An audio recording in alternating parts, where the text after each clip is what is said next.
But man, regenerative agriculture is so powerful and so it's kind of old because it's the way things used to be done. But because we've gotten so big in scale of food production that it's kind of got to be retold again and retooled for scale. And you see it every day. It's absolutely doable. Like it's being done. People are growing large amounts of food where the soil's in better shape after they've harvested their food than it was before they planted. That's doable at scale. We're clearly not doing a good enough job right now. Any of us, the whole planet, clearly not. And so, if we can inspire change, and I think farmers hold one of the biggest levers. They've so much land. They own and work so much land, and land is such a great greenhouse gas cycling tool, water cycling tool. Wildlife like land, right? And so we need farmers big time.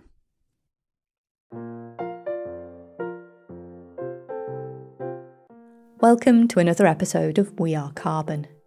I'm Helen Fisher, and you've just heard from our guest Peter Byck as he highlights the incredible value and opportunity that land offers to us as a tool for rebalancing the climate. There's a powerful contrast that we talk about often on this show, how regenerative farming can tip all of the detriments of conventional practices on their head and actually turn agriculture into one of the biggest healing tools for the planet. Farmers are such an important part of the solution. It's a beautiful pathway to heal nature as an outcome of food production, but it's a complex journey of change filled with challenges.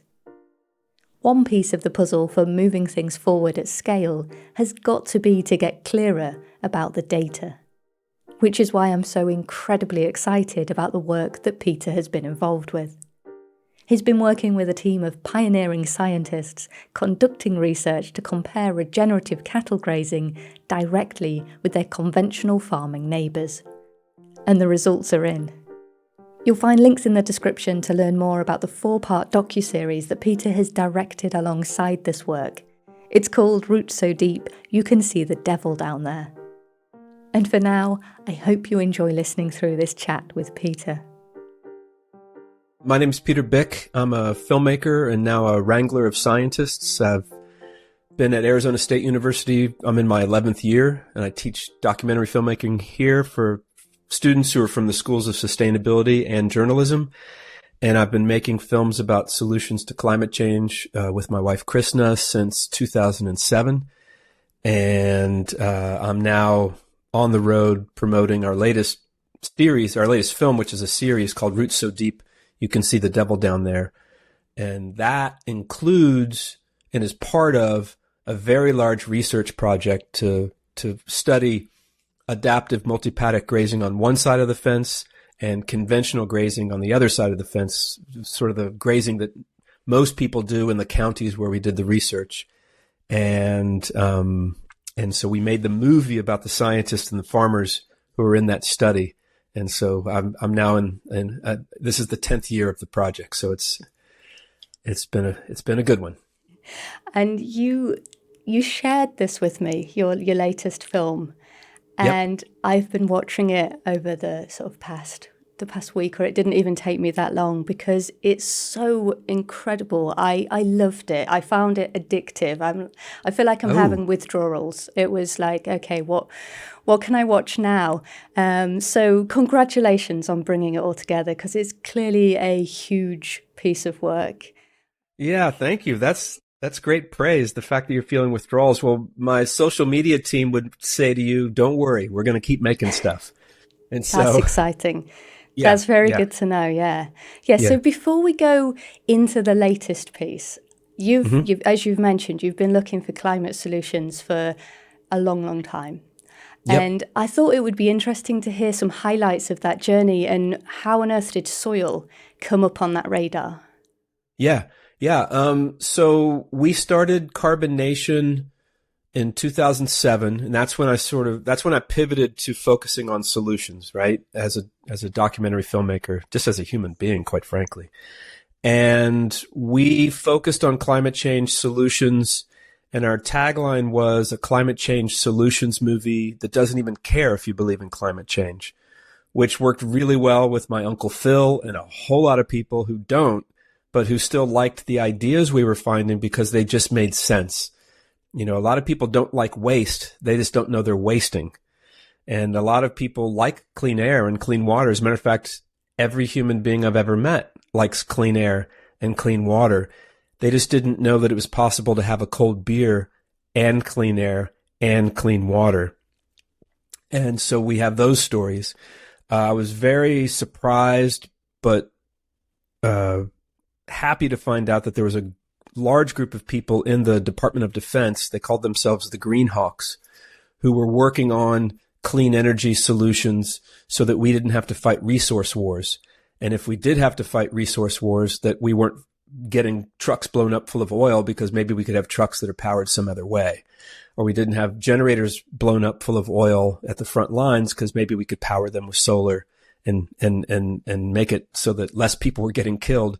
But really what was amazing to me was all the people I met as I made and then as I was on the road with Carbon Nation, all the military people who were going into clean energy industries because they knew they were fighting a resource war. There was no question. And so I didn't know when I started that film, I didn't know anything. I thought cars were the big problem. I didn't know buildings were as big a problem as transportation. And I didn't know land use was a huge problem because we've been abusing our soils, burning down our forests, and just, acting like nature was there for us to chop and destroy. And so when I found that out, I then was finding out people who were looking at nature, farming, forests, pastures as a way to heal. Like nature as the healer, nature as the first step, nature giving nature a seat at the table. And that changed my life. And I learned that if you treat soils well, they absorb carbon. If you treat them poorly, they exhale carbon, basically. And so that's how soil happened. And as I was finding out about different ways of farming, cover crops, compost, no-till, all those things that are really good to do, I found out that there was a way of grazing that emulated the way bison moved across the Great Plains here in the U.S., and it was changing farms quickly and beautifully and getting farmers out of debt and changing the water cycling on their farms. I'll give you an example. Farm after farm, ranch after ranch, throughout from 2013 to 2018, when I was making a bunch of short films about this, I would hear the same story. My grandfather told me there was a stream. My dad said it dried up. And when we changed the way we did our grazing, the stream is back. I heard that story so often that I would be like, okay, yeah, your stream's back. I would be silly about it and facetious about it, but actually it was amazing. And so, but the thing that hit me personally in 2012 and 2013, I met a bunch of scientists who were very excited by this type of grazing, but there was just virtually no science about it except for a paper from Richard Teague out of Texas A&M. There was nothing else. No one was studying regenerative grazing. No one was even studying regenerative agriculture that much. And it was surprising to me, and it was described to me by the Secretary of Agriculture of the U.S. of the U.S. government, federal government, that of course no one's studying it because there's not a lot of money to be made when you use nature to grow your food as opposed to fight nature. Fighting nature, there's big dollars in fighting nature. Unfortunately, the farmers are the ones who bear the brunt of that economic system. So many farmers are in debt as a result of it. And suicide's a huge problem amongst the farming community. I know in the U.S. it's the third leading cause of death, suicide, and farmers are they're the third largest group when you count suicide. First responders are 1 and oil and gas workers are 2. And I think in the UK it's number 2, I think. I don't know. It's pretty big either way, isn't it? Yeah. It's quite scary. And I find it really interesting listening to your journey there, that so much of it started in more kind of black and white terms and kind of competitive. This is the sort of mindset of our economies, where it's a war of resources, or it's a finite thing that people are pulling, I get it, then you can't have it kind of attitude. And then as you moved through that, you started to incorporate so many more aspects of being human, and the whole picture of how we connect into the world around us, not just the resources, but our lives and our beings, and nature at the heart of that. Such a wonderful kind of movement into the need to think holistically. And as you said, this is a film, it's a series of very entertaining, very good watching media, but at the heart of it, it's a huge scientific study, and it's well funded, it's multidisciplinary, and it's looking at the functions and ecology of nature. And it's quite unprecedented, I think, in that. In like you say, people can't necessarily earn money from nature, so why would we work that into our system and our economy? And yet you have done that, and I think that's absolutely wonderful, which makes this so special, of course. And all of this time since you started, coming all these years on and having the results, I think there's so many people are going to find this significant. Can I just say something real quick about, you said people can't make money off of nature, and I think you meant, big companies that work in the agricultural space can't make money off of nature. But humanity as a whole is making money off of nature every day because we exist. And farmers make much more money when they work with nature than when they don't. So there is a lot of money to be made with nature as opposed to fighting nature. I just wanted to highlight that little piece right there. No, thank you. That makes absolute sense, of course, which is something that really comes across very clearly in the film. Yeah. I thought it would be useful for people if you could give us the short, sharp breakdown of what the science was looking at, what you were measuring, and what you had anticipated to achieve from the studies. Yeah, so personally, I had spent a number of years filming AMP farmers and ranchers, adaptive multi-paddock folks, the folks who were emulating the way the bison moved across the Great Plains. And all of their farms and ranches were just thriving with wildlife, when across the fence, it was much more desolate, quite frankly. And so the science team came together quite naturally in 2013, where we had grazing specialists, bug specialists, microbial specialists, soil microbes, bird specialists, ecologists, greenhouse gas specialists, and animal welfare people, farmer welfare, sociologists, water. All these scientists were coming together because they saw what the farmers were achieving. And so we put a team together here at Arizona State to see if we could measure all those metrics, if we could measure everything I just described, including plant nutrient density and cover, how much of the soil is covered with plants, because uncovered soil is a disaster. When you see a field that has no plants growing in it between crops, fallow fields, that's like an oil spill, but it's a solar spill. But it's just as destructive. And people get really naturally and rightfully upset with oil spills, but they don't know what they're looking at when they see a field that's empty, that it's just as destructive for so many reasons.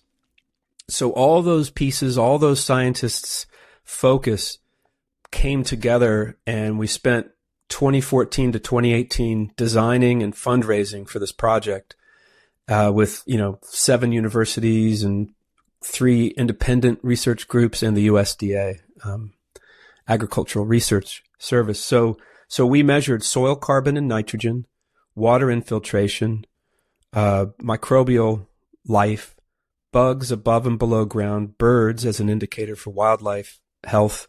We measured greenhouse gas cycling, the CO2, the methane, and the nitrous oxide. We measured the farmer well-being, the animal well-being, and the plant communities, and how diverse were they, and did they have good nutrient density, and were they covering the soil?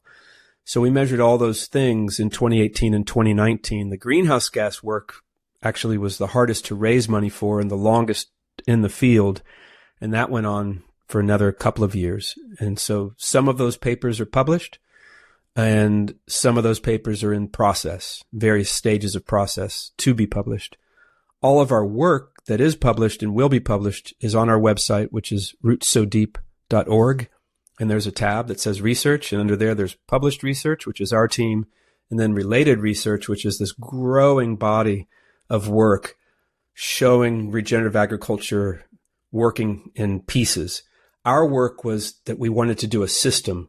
We wanted to show how all those things work together, or do they work together? We were just trying to figure that out.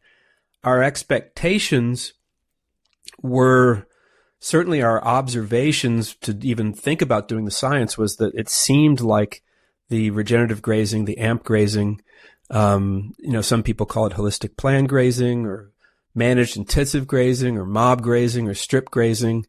We chose adaptive as a key word because that's super important, that you never do anything the same way. You always do it differently, but focused on what's going on. What rainfall do you have? What plants are growing? How are your animals? Just constantly adapting to the conditions, which is why we chose that. And we thought it would be better, maybe on some of the metrics. We didn't know if it would be better on all the metrics we studied. I forgot to mention water infiltration when I listed all the other things we measured. And our data to date it's astoundingly better on all the metrics, as you saw in episode 4. I kind of don't want to talk about too many of those details of the science because we haven't released the series. And so we're hoping this summer to be releasing the series in the UK and possibly a little sooner than that in the US. And so that's what's coming. So I kind of like to leave the ending for people to watch. Absolutely. I think that's exactly what should be done, whet people's appetite. And in the meantime, it sounds like there's plenty to have a look at on the website. Yeah. Our social media campaign is it's amazing what our team's doing. We're showing 1 minute or 90-second clips from the movie, from the series, or from the older stuff, the Carbon Cowboys series, or from folks' reactions to watching the film as we're on the road. So we're on the road right now. I just got back from Amarillo, Texas, and Memphis, Tennessee, and Oxford, Mississippi. And I'll be on the road pretty much all summer. And we are coming to the UK in June, sort of the second half of June, early July. So we're looking to have screenings over there as well. Wonderful. So you mean you've highlighted just there all these different names that can be used for this type of grazing. And Obviously there's nuances between them. But if we take away the jargon and the terms, the thing that came across to me really clearly when watching was there was so little to say about what that process actually is because it's so wonderfully simple. And it's not the method itself that's the barrier, but the mindset of change that we all kind of struggle with as being human. And would you agree with that? Would you say that it is quite a simple thing when you take away that journey of change? I think from what I've understood from all the farmers who are doing it, it's easier. It's less time, or it's the same amount of time, but time better spent. So in a conventional way, you're going to spend a lot of time, most likely, growing a lot of hay, which means fertilizing and hoping it rains a couple days after you fertilized, or before that, planting seed, possibly plowing up your field every time you plant seed, or disking your field at least with a cut. hoping the fertilizer works, spending an enormous amount of your income on that fertilizer. And then when the alfalfa or whatever you're growing grows, then you have to cut it and bale it and then drag it out and feed your animals. And folks in the conventional world, they might feed hay, depending on where you are, but they might feed hay 3, 4, 5 months of the year. And so a big part of their journey is hay. And then you've got the regenerative folks who don't grow hay, don't spend money on fertilizer, use their animals as the tool to make sure that their land is producing a lot more forage, a lot more grasses and whatever else they've either planted or what's naturally there. And they leave enough forage up over the winter so they feed as little hay as possible. So your time is more moving your animals once or twice a day, but that doesn't take a lot of time. But the benefit is you get to see every animal every day, if not twice or 3 times a day, if you're moving the animals twice or 3 times a day, like in the growing season where it's really pumping. And you get to see who's injured quickly. You get to see who needs help quickly. So that greatly reduces the medicine bill for the farmer because they don't have to feed medicine across the board as a prophylactic, as they say, as a protective, as a maybe they'll get sick. It's, you just feed the animals medicine who are sick and you see them immediately. The farmers tell me they get to see a lot more nature, like they're seeing a lot more nature, like spiders in the morning, that bit in episode 1, right when we meet Cooper and Katie. And they're like, did we not notice the spiders before? Or there are a lot more spiders, right? And then you find out there's a lot more dragonflies. What do those dragonflies eat? They eat mosquitoes. And so all of a sudden, you know, these bugs that were problems before because they only had one type of thing growing and that bug thrived on that one type of thing. When you have a lot of things growing, a great diversity of forage, you draw in a lot of bugs. And when you draw in a lot of different bugs, that bug that was a pest is now in check because there's other bugs that might eat it. And it actually, in a balanced bug system, it might become like a great member of society where it does its function and it's not out of whack. It's just like, you know, the best thing about what's happening on the earth, on planet Earth right now is the diversity of population. Like when you go to London, you're seeing every country on earth. When you come to the United States, we're famous for it. We call it a melting pot. To me, that's the strength of these two countries. And the folks who are saying that's not the strength of these two countries, I don't think are actually dealing with reality or data. And that's the same thing in nature. When we have diversity, it's a stronger, more resilient system so that when one bug shows up that is a true pest, there's a lot of people that will say, thank you, you're very tasty. And it's checked. And so therefore you don't have to spray pesticides and insecticides. And it just keeps going that way. I call it unintended benefits. Alan Williams calls it compounding benefits. Mm-hmm. So you can sort of spiral in the right direction or spiral in a much more desertified direction, a much more unproductive direction where you need all those inputs. You need fertilizer because nothing else is providing it. You need insecticide because you've only got one kind of plant growing and you've got bugs that are out of whack. And so these farmers, a lot of them, the early ones, the folks that I consider pioneers like Gabe Brown and Neil Dennis, they were going out of business. So they couldn't afford fertilizer and insecticides and pesticides, what the farmers call inputs. They had to figure out, is there a cheaper way to do it? And that to me it just made sense to me. When I met these folks in 2013, I'm like, God, that just makes sense.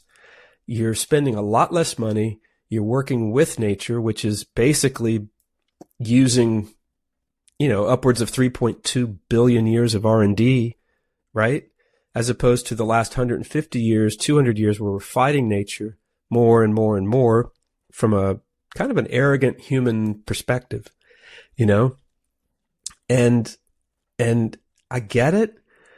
I do understand why the mechanical plow, the John Deere tractor made sense to people and things changed quickly. I understand that when synthetic fertilizer showed up after World War II, it made things grow so fast.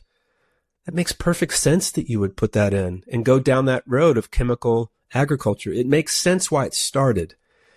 It's just the experiment is in, and it's so damaging to our ecosystem. It's so damaging to the fields where we're growing our food. It's so damaging to the farmers. I met one farmer, his aha moment was when he had to wear a hazmat suit to plant food, and his children couldn't go out in the field for 3 days after he had applied all the prescribed chemicals. Yeah, that highlights it. That's right. Yeah. And so he changed, and he went to organic. This was in carbonation. So this would have been around 2008 in Pennsylvania. He changed, and what he found was his yields went down a bit under normal years, but in dry years, his yield was much higher than his neighbors. And in flood years, his yield was much higher than his neighbors. But what I didn't know then to ask, which I learned from a guy named Jerry Hatfield a few years later, is ask the farmer what their profit per acre is, not their yield. Because the yield is based on all the inputs to get to that big yield. But that yield doesn't mean nutrient-dense food, right? It means a lot of something. But when you have profit per acre as your metric for the farmer, then different decisions are going to be made. Yeah, and that is it's something that came across because you did these really clear comparisons, like one farm that was conventional right next door to one farm that was AMP. And across the board, the feeling, without going into the details, the feeling that you get more from less. Yeah. It's like so sort of clear. And that seemed to be, whether it was less time or less money or less inputs, it seemed to be a pattern. Yeah, that I suppose is where it gives space, that you're not doing the science that's trying to get tiny little advantages. You're actually giving space for those farmers to have a lifestyle and to step away from those issues of debt that you described that are just so detrimental to them as people. So it's, really beautiful. Thank you. Detrimental to our rural economies, detrimental to our water downstream. I don't know what it is in the UK specifically. I do know one example, but, the Mississippi River basically gets all the other rivers for 2/3 of this country. It goes down into the Gulf of Mexico, and it's bringing in all this phosphorus, all this nitrogen, and it's creating dead zones hundreds of miles across where nothing is alive. And so that affects shrimping industry, fishing industry. And so one of the big things I learned was, I was hanging out with the folks at the Savory Institute, and I forget the fellow's name who taught me this, but he really pointed out to me the connection between ocean health and farming. Yes. And I hadn't had those two dots connected before. And so when folks say, well, you should do something on the oceans, I say, I am doing something on the ocean. And I hope other people do more on the oceans too. But if we clean up our soils and clean up our farming, it will have a great impact, very positive impact on our oceans. And I love seafood. And I do know we made a short film that was in Devon and Cornwall. So one farmer was on one side of the River Tamer, a few miles away. One farmer was further from the River Tamer, but in Cornwall. And the city at the bottom of that has to dredge their bay all the time. And what are they dredging? They're dredging beautiful English topsoil. And if that's not a signal, but maybe that's not known. There should be a sign, like how many pounds are being dredged and what's it made out of. That should be known. That's really the key. Yeah, having simple facts, isn't it? That available information, because people do respond to that as opposed to something that's kind of just very inferior. Yeah.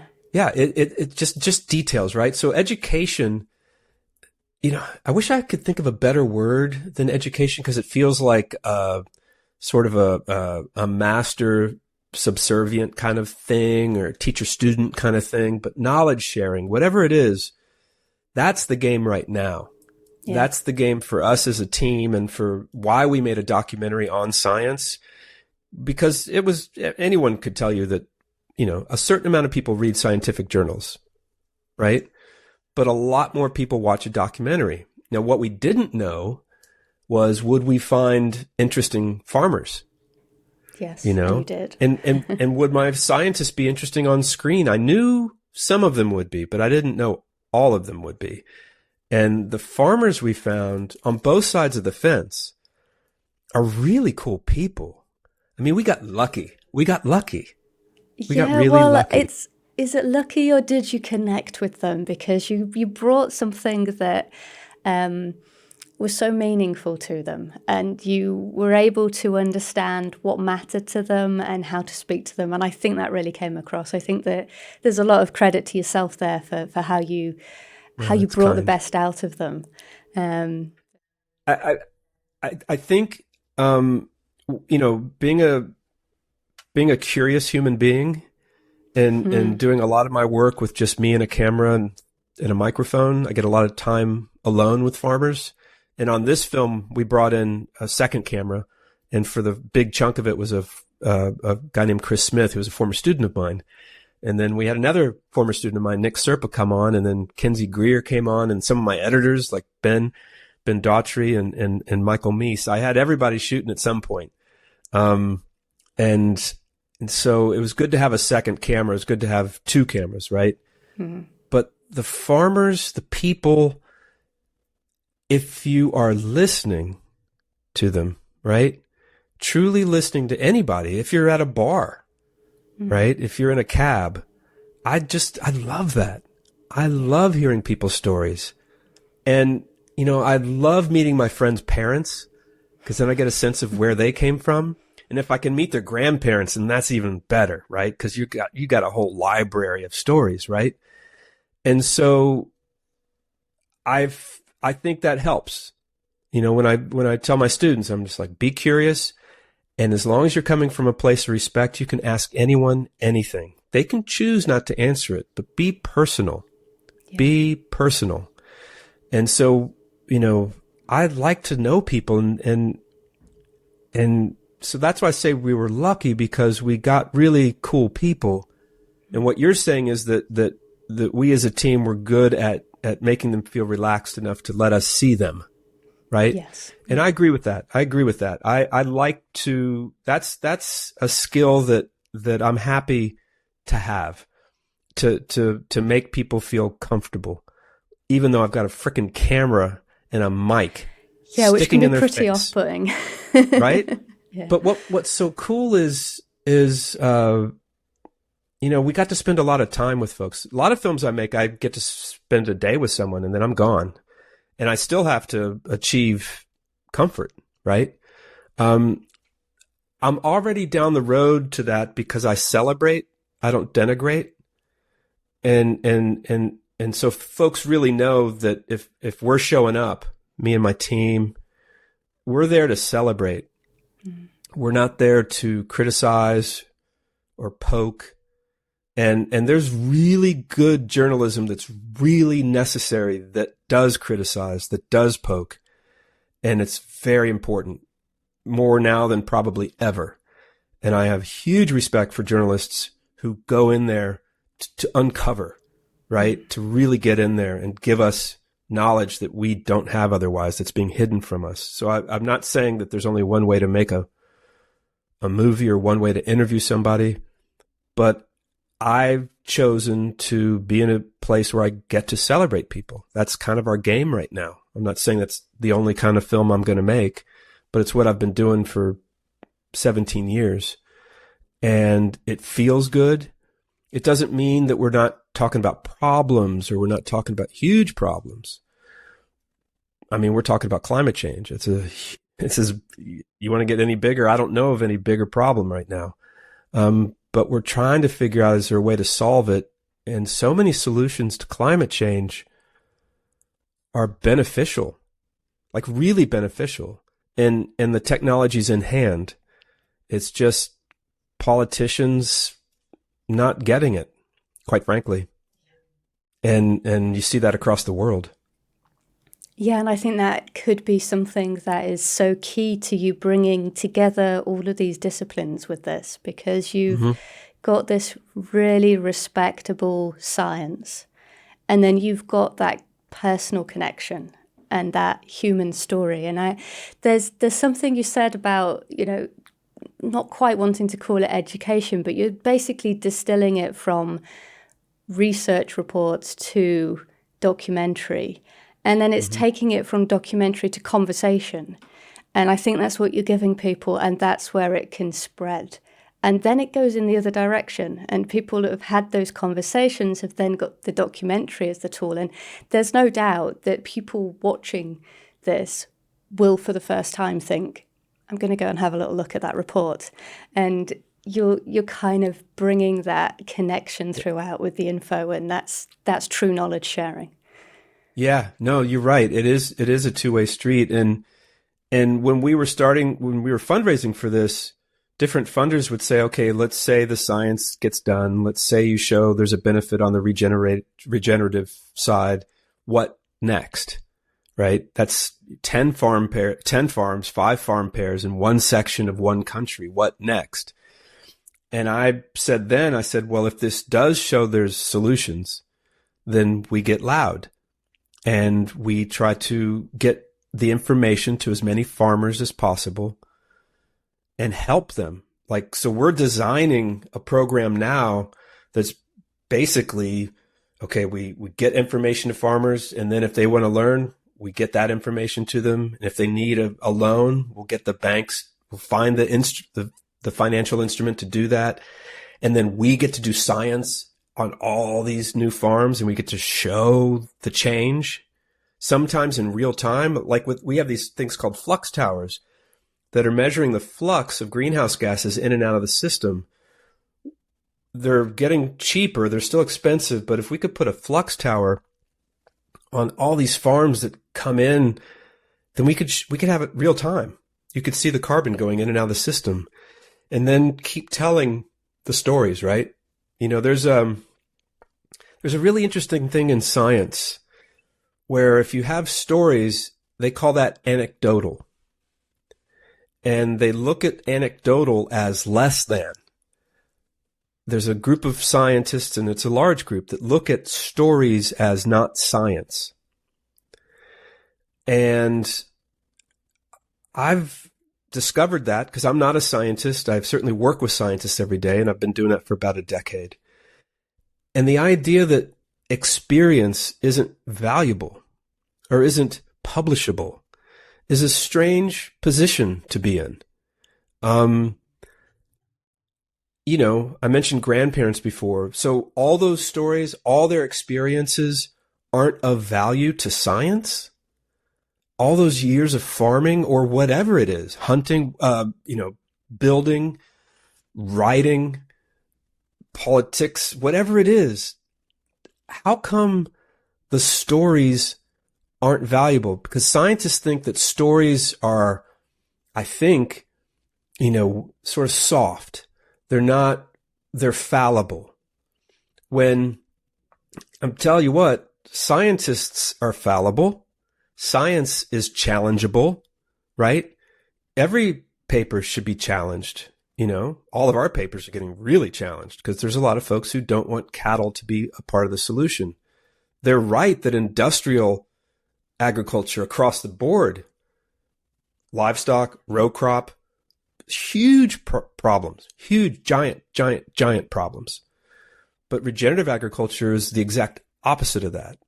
And it's interesting how cattle are like the only side of the coin that's getting really put up there as a problem, when industrial agriculture, there's lots of studies where you could say it's even much more damaging than livestock production. When you measure the carbon that's lost in the soil, that's a huge factor that no one factors in. And when you measure the soil erosion and what happens to the water cycle, all those things are damaging. So the industrial agricultural model across the board, livestock, row crop production, it's pretty damaging. I think we can prove that quite clearly. But man, regenerative agriculture is so powerful and so it's kind of old because it's the way things used to be done, but because we've gotten so big in scale of food production that it's kind of got to be retold again and retooled for scale. And you see it every day. It's absolutely doable. Like, it's being done. People are growing large amounts of food where the soil's in better shape after they've harvested their food than it was before they planted. That's doable at scale. It's still in the small percentages. And, you know, Gabe Brown told me 10 years ago, 11 years ago, that it was the consumers that were going to drive this. And that's a whole world that, you know, I don't know much about, but I know if we can get our film and all these other films that are getting made to large audiences, that might be that consumer-driven push that he has talked about for so long.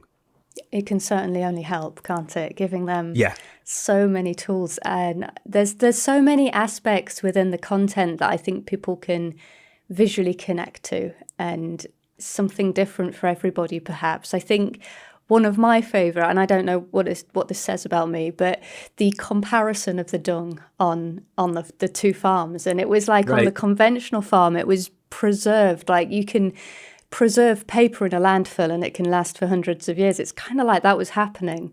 And it's exactly on the other, like that. It just disappears. And how significant in terms of the cycle of refeeding the system. And what's really, so you're talking about, sorry for hitting the mic. You're talking about a comparison specifically in Piedmont, Alabama. And so, which is episode 2, so I'm not giving away episode 4 at all. But what happens is, you know, you can't put everything into a film, but we will be able to dig into our hundreds of hours of footage and keep putting stuff out in social media. And one story that I really like is, so if you have a cow pat, dung, that doesn't disintegrate because there's not the microbial life to dig into it, and there's not the insect life to dig into it, it stays on the field and turns white, and you could throw it like a Frisbee.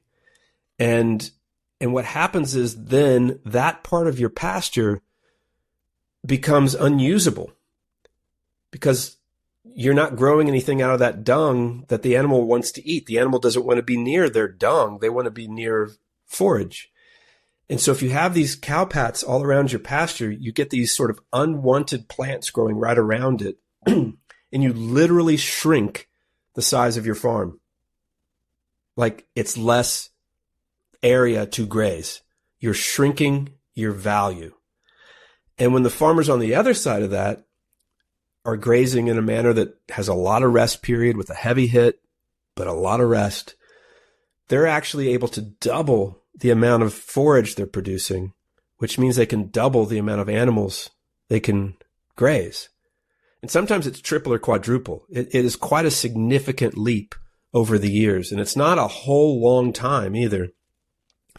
And so when one farmer told me in one of our short films that he doubled his herd, he said, I just got a free farm, the same size as my farm. Incredible. Right? Yeah. And that's a short film called I Sell Water and Sunshine. Like, I just love that phrase. That's lovely, yeah. So all of our titles pretty much come from farmers. All of our titles to our films. And you'll have to wait to episode 4 to find out what the hell our title means to our film. But as soon as Prentice Ferguson said that, man, I was like, okay, we got the title. And I didn't know what the title was. Moment. Yeah, it was. Well, it was all the way to the end, you just didn't know. Well, so we started in 2018 filming. That was in the fall of 2020. And we finished editing episodes 1, 2, and 3 pretty much the spring of 22, but we still had to wait for more data. So episode 4 really got finished in the late spring of 23. Mm-hmm. So yeah, many, many years. I knew when he said it, so that was about 3 years in. And we didn't have a title. We didn't have a working title. I had no idea what it was going to be called, which is not unusual for me. Carbonation, though, we knew the name before we started. It was just funny. It was a funny name. And that's one thing that I really like is when is when we can laugh and not take anything too seriously, even though these are serious issues. But like I tell the editors I collaborate with and the assistant editor, if you see me making a fool of myself, you got to mark that when you're logging the footage. If you see anything funny, you have to mark that when you're logging the footage. And so, I could just say that the beginning of episode 3 is a truly me making fun of myself moment. And it's like, I knew when it was happening, it was going to be in the movie. It's like, this has got to be in the movie because it's funny. It's like, it's real I like as well. laughing at myself. What's that? Yeah, it's real as well. Like it's very life, real. Life isn't predictable. Yeah, so it's. And I'm not a farmer, so I make all kinds of mistakes, and the farmers just laugh at me, and I'm like, yeah, okay, I'm learning. I'm a city boy. I'll get there. I'll get there someday. Yeah, you'll be a pro one day. You spend enough time with them. But think about that. Think about farmers and think about, anybody really, but farmers get what? If they're raised on a farm and their dad or their mom are still farming, they'll collaborate with their parents for into their 30s. And maybe in their 30s or early 40s, the parents will sort of take a step back and then they'll get to run the farm. So what? They get 20 or 30 seasons, right? 20 or 30 chances in this slow motion world of the earth turning and seasons and weather. It's like, God, that's like if I only got 20 shots at making a movie or 20 shots at writing something, right? Puts it in perspective, doesn't it? It's quite an anxious thing to change when exactly when you're doing that, yeah. And here we're showing up saying, hey, guess what? There might be a better way. And it's a little bit different, but there might be a better way. And, you got to tread lightly. Yeah, that's not an easy thing to set yourself up for when you're basically saying, look, we want to tell you that your neighbour's doing it better. Yeah. That's difficult. You had some I'm sure, fairly sort of tiptoeing moments that you had to go through. Yeah, it's very gentle, and leave judgment behind. When we started Carbonation, we really wanted to make a film about solutions. And there was this one chunk of footage I got where I called it the Blame Bush chapter. And it was in 2007, and George Bush, his policies were very much against clean energy, against energy efficiency. It turns out he himself was more in line with that than you'd ever know, but his policies weren't. And so a lot of people were bemoaning his, 8 years in office at that point, seven years in office. I had this whole section about that. And my partner, Karen Weigert, who was one of the producers on the film on Carbonation, she's like, you can't put that in there. And I'm like, but it's true. She goes, yeah, it's true, but you can't put it in. We're supposed to be making a film about solutions. That's why I'm on this job. I'm like, yeah, I know. It took me about a week to let it go. It took me about a week to just say, okay, let's just focus on solutions. We're here for whatever. Everybody else can say why we're here. What are we going to do now? And that's kind of how I speak to farmers. It's like, hey man, no blame, no shame. It doesn't matter where you are right now. It doesn't matter how you got here. You followed instruction. You were taught this. You were a good student. And so many of them, it's multi-generational. So they're not just students, they're taking on a legacy of their family. Right. And yeah. And family businesses can be great. You wouldn't ever say to a violin maker, oh, you shouldn't listen to what your dad taught you. You wouldn't even think about it. Right? Because but there might still be better methods as you keep making violins, right? But farming, it's so big, it's so big, giant pieces of land. It's such a challenging thing as well, isn't it? When we know that the farmers are struggling. You've said so much debt. So you add that pressure, the idea of just, you're trudging through, I suppose, at that point. You don't want to open yourself up to new ideas. You want to survive. What if it doesn't work, right? Yeah. What if it doesn't work? So Gabe Brown's answer to that is just try it on a corner. Yeah. Just use a corner of your land. Perfect sense. Try this for a season and see what it looks like a year from now. And then you'll see if you like it or not, you know? And there's a big, big, big piece of farming where, yeah, that'll work over there, but it won't work over here. I call it the but syndrome. Yeah. And so Alan Williams, when he teaches his courses at the Soil Health Academy, he says, I have one rule this week that you're with me. One rule. You cannot say this won't work on my farm. You can say, how do I get this to work on my farm?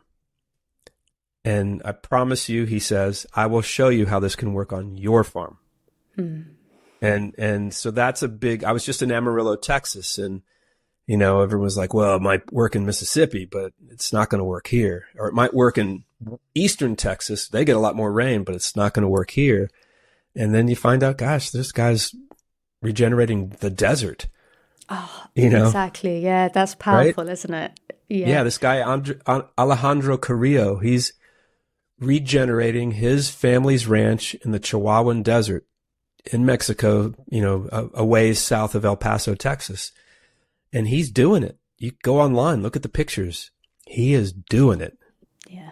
People can see it, and they're often very quick results. And that is, I think, one of the most powerful things is those fast results that people can see, but also the love of nature. I think that all of the farmers that you worked with, it doesn't matter what practice they are using on their farms, they still have that connection to nature. And if you can give them solid evidence or proof that, you know, this can bring life back, or this can support new species, that lights them up. And I think that's very exciting.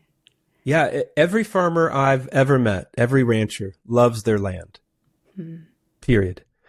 And just about every farmer I've ever met has to have an off-farm job. Yes. Because their land is not producing enough to overcome the debt they're incurring. And farmers, like everybody else in the United States, have to find some way to get health insurance. We don't have national health insurance. So a lot of farmers have off-farm jobs just for the health insurance. And so those two things are keeping the farmers off their land that they want to be on, right? Yeah. And so if we can show farmers through the amazing teachers that we're learning from and the amazing scientists that are showing data that you can quit that off-farm job and you can afford to stay home is huge. And then we have a thing called the Farm Bill. It's nearly I think it's going to be $1.2 trillion this next round. It's about every 4 or 5 years. It's the whole agricultural system. And there's just a ton of money in there, with subsidies that when you look at them, they might have been a good idea when they started, but now they promote soil damage, quite frankly. Yeah. And so what if we could get that big giant piece of legislation to focus on soil health, right? That's the big game. But within that, why can't we provide farmers who are growing our food health insurance, right? They can buy into it, but they could be part of a big group and it could be much, much, much, much, much, much cheaper. So that's the thing that I learned from this movie, from making this film, from being with the farmers, that's a need. I didn't know that. No, I didn't know. And it's a big thing, isn't it? Sort of looking at the figures that you sort of quoted, it's very detrimental if they're worried that much about money. And we depend on them. And talking about money, I think that it would be, before we get to the end, just quickly to have a look at this idea. You funded so much of this, very significant chunks of money from McDonald's, big companies. from Shell. Actually, not from Shell. Shell, we got funding from Shell on the work we did prior to this project. Okay. We raised about $500,000 studying the business case for why they should look at soil health as a thing. And we raised about $500,000 from Shell to do work in Canada that was science and film that was sort of helped us learn a lot of things to then bring to this project. Mm-hmm. Shell did fund the University of Exeter to bring some flux towers onto one of our farm pairs. And so that was between Shell and Exeter. We allowed them to put their instruments on the same farms we were studying so that we could all share in the data. So there's definitely collaboration there. And that's not Shell, really. That's one person at Shell. It's not like Shell decided. It was not like Shell decided to fund us. It was one person who got approval for that budget. Mm-hmm. And that's what we had at McDonald's. We had 4 people in this giant company that approved what we did, right? And they were very brave. They put their necks on the line because there's a lot more people at McDonald's that didn't think that this was of value, right? Because we're basically showing McDonald's that their supply chain has to change 100%. Yeah, absolutely. And so I have this line in the film that I think is very apt. It's like, a lot of people would accuse McDonald's of taking the easy way out by funding this research, when I say it's the hard way in.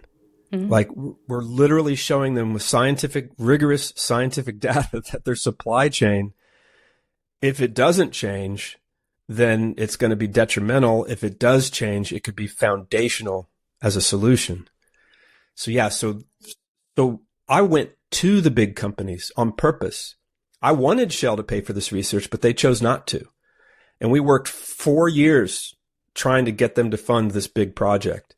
And they said no in 2016, right at the end of November. And the next day, 18 hours later, McDonald's said yes. And we had just been working with them for a few months. So they were ready. They were quick. Yeah. They were ready. And, but the people who we worked with at McDonald's, all of them are gone, because people cycle out of companies. So it's that whole world of job changing. I'm at a university. I had no idea people change jobs so much. It's just, I was freelance for 30 years. So I changed jobs every month. So I just didn't know. I thought everyone who had a solid job had a solid job. But we got money from Timberland and Wrangler because they were doing research showing that their customers, farmers, were in serious depression, serious mental health problems. Okay. And so they came on board for that. We got money from ExxonMobil. How about that? Mm-hmm. We got $400,000 out of a $10 million project. We got $400,000 to study the nitrous oxide cycling on a few of our farms because nitrous oxide is the most potent greenhouse gas.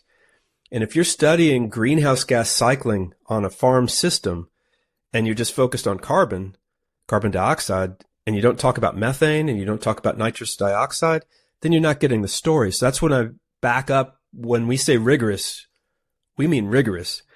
And so the person at ExxonMobil, she's long gone. Like, I don't even know who to report this data to at this point, quite frankly. And so we know people are going to push back on that we got money from all these different sources. The Foundation for Food and Agricultural Research was our second leading funder. And they're a group that came out of the USDA. Their funding comes through the USDA and out of it. And then you have to have 1-to-1 match for industry and their grant, right? And then we had individuals, folks who've been supporting us for a long time, who supported carbonation, supported my move to ASU, come on board. Just trying to make sure we get all the companies in there. I think that's all the major companies. And everyone came for a different reason. McDonald's came because their customers were demanding healthier food and to know where their food's coming from. So that's that consumer drive. There's the consumer drive, right? Their investors were saying, what are you doing about climate change? And the folks within McDonald's knew that their supply chain, as is, with climate change coming, was unresilient, if that's a word, not resilient. So those were their 3 motivations, as I could figure out. I'm not in the company, but I, spent time with folks there. We went to the oil companies on purpose because they've made the most money from carbon being emitted, right? At the same time, I emit carbon every day. This microphone is a petroleum product, right? I mean, my glasses. I just flew from Amarillo, Texas. I flew to Memphis, then to Amarillo, then back here to Phoenix. I live in Phoenix, right? So I'm using fossil fuels every day, and that's really important. That's not We all do, right? Now, I think it would be great if all of our energy was not fossil fuels, right? But plastics that you use for a long, long time, like I use Ziploc bags for years and I love them. I get to see what's being stored in there. It's clear. I know my brother's a doctor. He uses, well, that's single use though, because they have to throw stuff away, the plastics, but he is, healing people, right? He's a orthopedic surgeon. Yeah, they're important materials. They're important materials, but we don't need to throw them into the oceans. Yeah. And we know that cleaner energy is coming. It is here. It's happening. But I think the oil industry has a responsibility to close the carbon cycle by using the carbon cycle. So that's why I went specifically to them. I thought they had the biggest pockets. Let's use their money to do the research. If the research proves that we have a solution, then let's use their bigger money to help transition big industries. And so there are a lot of people disagree with me on that. A lot of people think I'm crazy, but that's my thinking. At this stage, after it's all kind of come through and you've got the results or the first lot of the results, do you still feel that way about it? You don't feel too much conflict of interest?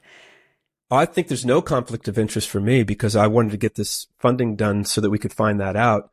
I think that I am no apologist for any industry. And I think there's a lot of people in the oil and gas industry that want things to stay the same. They want things to stay just like they are. But everyone who I met in the oil and gas industry that I've met are human beings. And everyone who I met, specifically at Shell, because we spent a number of years banging on that door, right? And doing collaborative work. The ones who were working on clean energy projects were happier. A lot happier. And we had people who had been working on very polluting projects. And when they found out about ours, it was called Project Meadowlark, the project that we had going within Shell. Our buddy Russ Conser, who was 32 years at Shell, then retired, and then worked on the outside on our team. He's a key member of this whole project. When folks who found out about our project, they were like, please hire me if this thing goes. Please let me be on that team. And so we know the power of nature, right? And we know that people in those industries that are working on this stuff, the folks who are working on solar and wind, they were much happier, much happier. But there's no consistency. The oil industry says we're going to do all this stuff, then they don't, then they do a bit of it, and then they don't. And it's like, hey man, there's a whole lot of money that you're not spending on clean energy. And so I have no idea what they're going to do. No clue.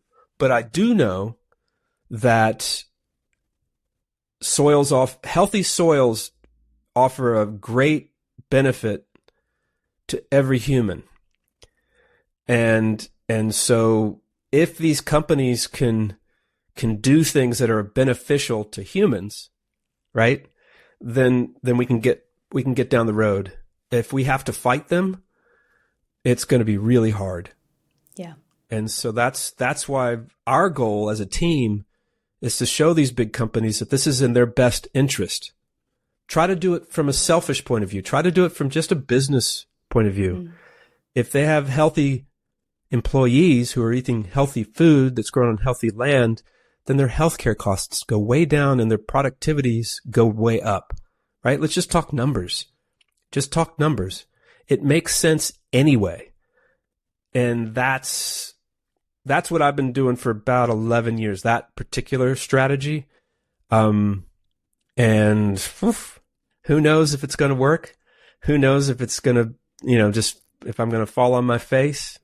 Well, I don't know. You've come this far, and it seems like a really good part of the journey where you are able to release the sort of decades worth of work and share that. And I think it's a good feeling. Yeah, it's worked out well. Yeah, and getting the world to see our film, getting the world to see these farmers, getting the world to find out that our scientists are human beings too. A lot of people think of scientists as machines, and they're not. They're human beings. And so that's one comment we got very quickly when we were showing our film the first time, like test screenings and things, was like, you're showing scientists as human beings. And I'm like, they are. And they're like, yeah, but I said, okay, all right.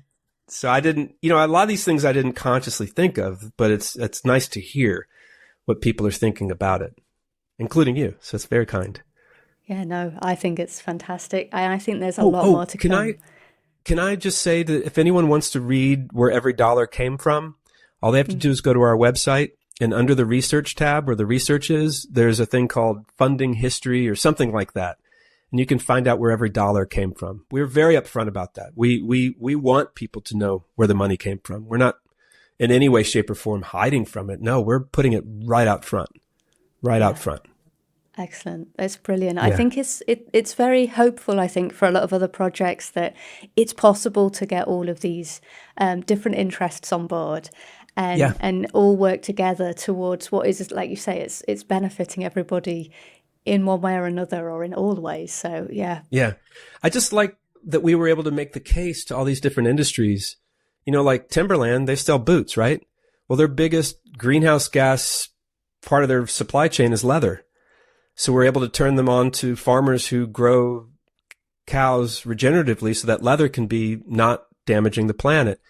Wrangler, they're very worried about their customers, their mental health. And so we were able to put that as part of our research. Obviously, with the oil companies, with ExxonMobil and that piece of our work, was that, just trying to think of, what's 400,000 out of 10 million? Is that 4%? Is that 4% or 40%? It's 4%. So that piece of our budget, who knows? I mean, the person who got that approved is gone. Who knows if that company is going to even care about this stuff? I do not know. But they funded some pretty interesting data, and that's science. So good, right? And then, McDonald's, will they act on this? Let's find out. Well, I think it's going to be really interesting. Like, you have given the consumer the information they need to keep pushing them to. Yeah. I think we all need to push, all of us. I think we all can do a better job. And so people and companies and governments and everybody, we're clearly not doing a good enough job right now. Any of us, the whole planet, clearly not. And so, if we can inspire change, and I think farmers hold one of the biggest levers. They've so much land. They own and work so much land, and land is such a great greenhouse gas cycling tool, water cycling tool. Wildlife like land, right? And so we need farmers big time. Yeah, it's fantastic. I think that everything that you've kind of covered in this is going to connect with everybody in some way, and that's what's so exciting. There's something for everybody. I hope you're right. I really do. Yeah. I'm going to be eagerly watching as you kind of bring this out and release it, especially into the UK. But obviously, you're doing so much work at the moment. Is there anything that you'd like to share with people in addition to how to get involved or to learn more? Yeah, absolutely. Please sign up for our newsletter on our website, rootsodeep.org. That way you'll know when things are coming out. And I'm the one who writes the newsletter, and I don't do that very often, so it's not going to fill up your inbox. And then all of our social media is at Carbon Cowboys. So if you're on Instagram or YouTube or TikTok or Facebook, at Carbon Cowboys, and you can really see, I mean, we had one clip we put up on Tuesday, and today it's got 650,000 views. And the farmer who's on that, she just sold out all her meat, all of it. That was yesterday. Fantastic. What a tool. Yeah. So if we can keep doing that stuff, then wow, right? Yeah. It's pretty amazing. Yeah, what's next? We've got 32 million views on our platform total since August, pretty much since August. And so we're laying the groundwork. James and Maddie are laying the groundwork, our social leaders. I'm just following them on this. So Yeah, they're doing Thanks a for wonderful letting job. me be here. Thank you for taking No, the thank time to you. watch the series. Yeah. It's, it was fantastic. I feel very privileged to have seen it, and really excited to hear what people think, and see what you're doing next, because that is obviously going to be a huge journey in how people take this information and utilize it. So yeah, We're going to done. keep going. Thank you so much. Thank you, Helen. Thank you. And thank you for listening to this episode of We Are Carbon. You can find links in the description to explore more from Peter and Root So Deep. Whether you're interested in digging through the research or watching the docuseries, you'll find the info on their website. Don't forget to subscribe to keep up to date with new content from We Are Carbon. And let's keep figuring this all out together.